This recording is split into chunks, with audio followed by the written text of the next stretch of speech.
which did I do in which color? Red. Demand is red. Yeah, light blue. So imagine that demand slopes upward, and that supply slopes upward more quickly than demand. So then the corresponding principle still holds, or the stability still holds, right? Well, then if I increase supply, again, the price is going to fall. So we still get the right thing. However, if instead I were to make supply slope upward less quickly than demand, then the price would rise when the quantity increases. And the same thing can be done if I want both of them to slope downward. So if I have demand sloping downward and supply also sloping downward, but sloping downward less quickly, if I increase supply again, price falls, which is good. But if I had supply sloping down more quickly, then when I increase supply, price is going to rise. So the key thing that determines the comparative statics is not that both supply and demand are in the direction you think they should be, but that they cross each other in the correct direction. Okay. So the correspondence principle has a more general version for general equilibrium. Imagine that we have two different markets, and each market has some excess demand which depends on both prices. And the total supply is S1 and S2 in the two markets. Right? Then the equilibrium is the equilibrium as a function of the prices is S. The excess demand has to be equal to S, right? So then we can use the implicit function theorem, and you don't really need to be following this, but let me just run through it a little bit. You can use the implicit function theorem for matrix valued things, and you can get that dP ds is equal to the inverse of the matrix partial E partial P, which is a natural matrix generalization of what we had before, right? Because before it was just 1 over E prime. Now it's just the inverse of partial E partial P, where partial E partial P is this matrix that has the derivative of the first demand with respect to the first price, the derivative of the second demand with respect to the second price, and so forth. Okay, so this is a 2 by 2 matrix, and you can do the inverse formula for it, and you get this. And the key thing to note is that along the diagonals of this, the ones that are going to determine what's the effect of the price of the quantity of any given good on its own price, those are both going to have to be negative, because in each market there has to be stability. There has to be downward sloping demand relative to the demand there. But there's this additional condition, which is you have this determinant thing coming out front. And if that isn't positive, then that could change the sign of that, and that could lead to the wrong comparative static. And so the stability condition here is going to be not just that in each market you have stability, but that the determinant of this thing is positive. And that's the same as the derivative of the excess demand functions being negative definite. Sort of. But this doesn't have to be a symmetric matrix. So there's a notion of negative definite, which applies to non-symmetric matrices, which is just this condition on the determinants, and then for bigger matrices, which you're never going to have to worry about, there's equivalents of that. And the point is that that natural extension of what it means to be negative, the slope of these things, to a matrix, which is sort of this version of negative definite, also implies that you get the right comparative statics. That when you increase the supply of a good, that the price goes down. And this is sort of the general correspondence principle. So the basic point that I'm trying to make is not that you should follow all of this, but really that this is exactly the same thing as you did when you did individual optimization, right? You had to make sure that you checked the second order conditions, not just the first order conditions. The second order condition for market equilibrium is its stability condition. just like in a normal situation, in an optimization problem, you check the first order condition, and then the second order condition, make sure that it's actually a maximum. Similarly here, this stability condition that I've been talking about, make sure that what you're talking about isn't just a fake equilibrium, it's a real equilibrium. Okay. So,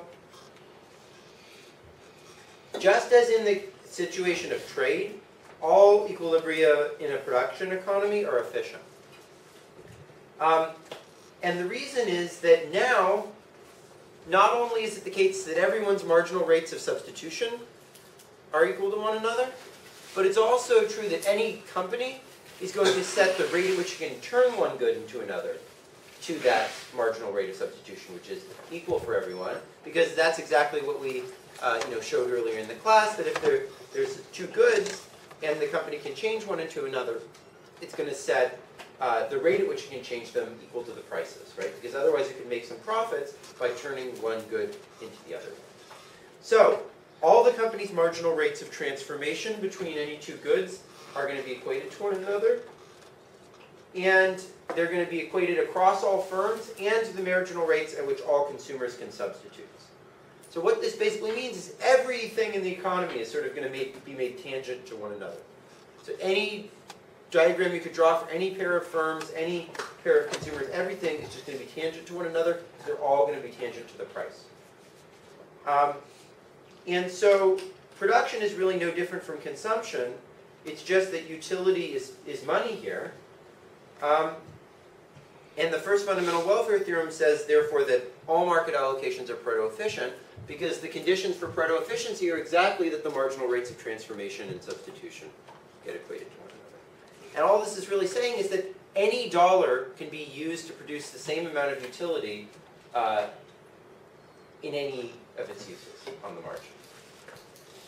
This is basically just the invisible hand argument again, except now including the fact that companies are going to produce in the most efficient way.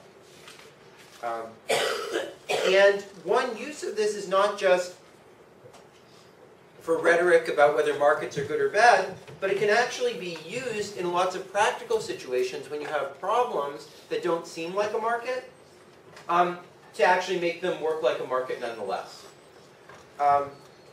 So let's consider some examples of that.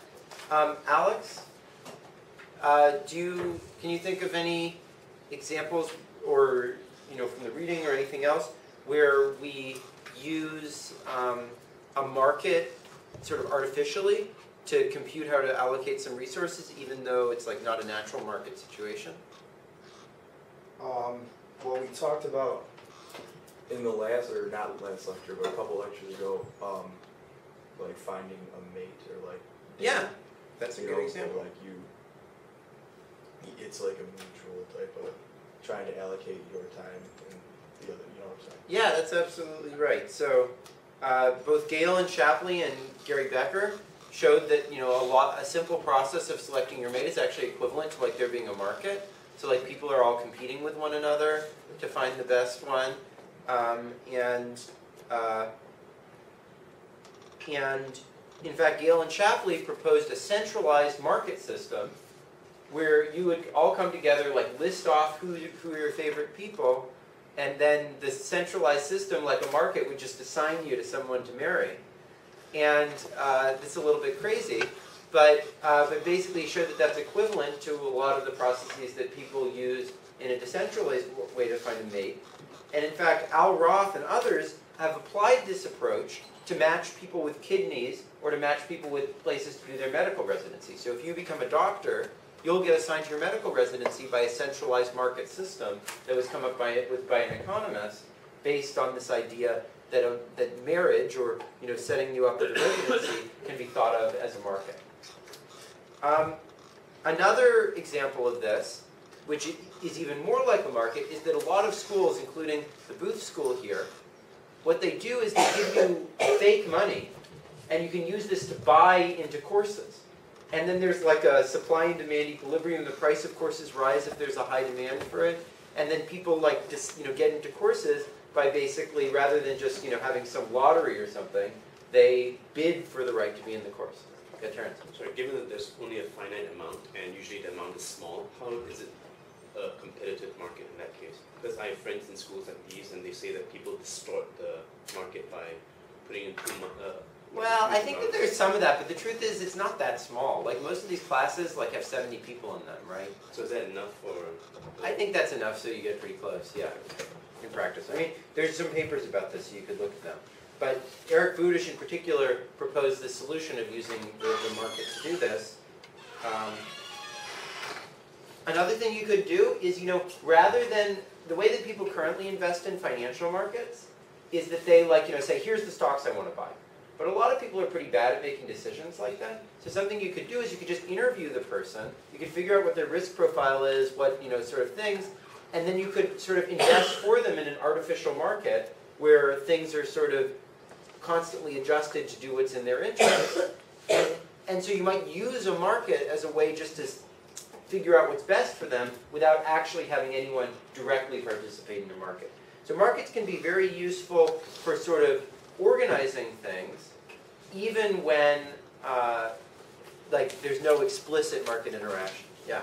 Did anybody write a paper on that? The last one? Yeah. No, this is an idea I've had for a long time, but I don't think anyone's ever written a paper about that. Okay. Similarly, the second welfare theorem will always still hold. So any proto-optimal allocation can be achieved by the market. The only thing that needs to happen is the right amount of money needs to be redistributed. And this leads economists to tend to want to avoid price interventions. They think money itself should be directly redistributed, and then the market should be allowed to operate. However, in practice, this is often impossible. Luke, why is it impossible to just directly redistribute money, usually, rather than try to tax people's income or something like that? I guess that you would have to have a social planner to redistribute income and money. And We've got the government, right? So why can't the government do that? I guess there are questions of equity, and a lot of people would not agree with the way that it's being redistributed. Well, I mean, the government currently redistributes lots of money that it gets out of the income tax. So the question is, why, rather than taxing people for working, which causes them to reduce their work, why doesn't the government just take money from people and give it to other, people, just totally regardless? Yeah, Max, what do you think? You could take Bill Gates' money, but you can't really take, what makes Bill Gates, how his intelligence, his skills. Yeah. And you can't tax skills. You can't give people some other people's skills.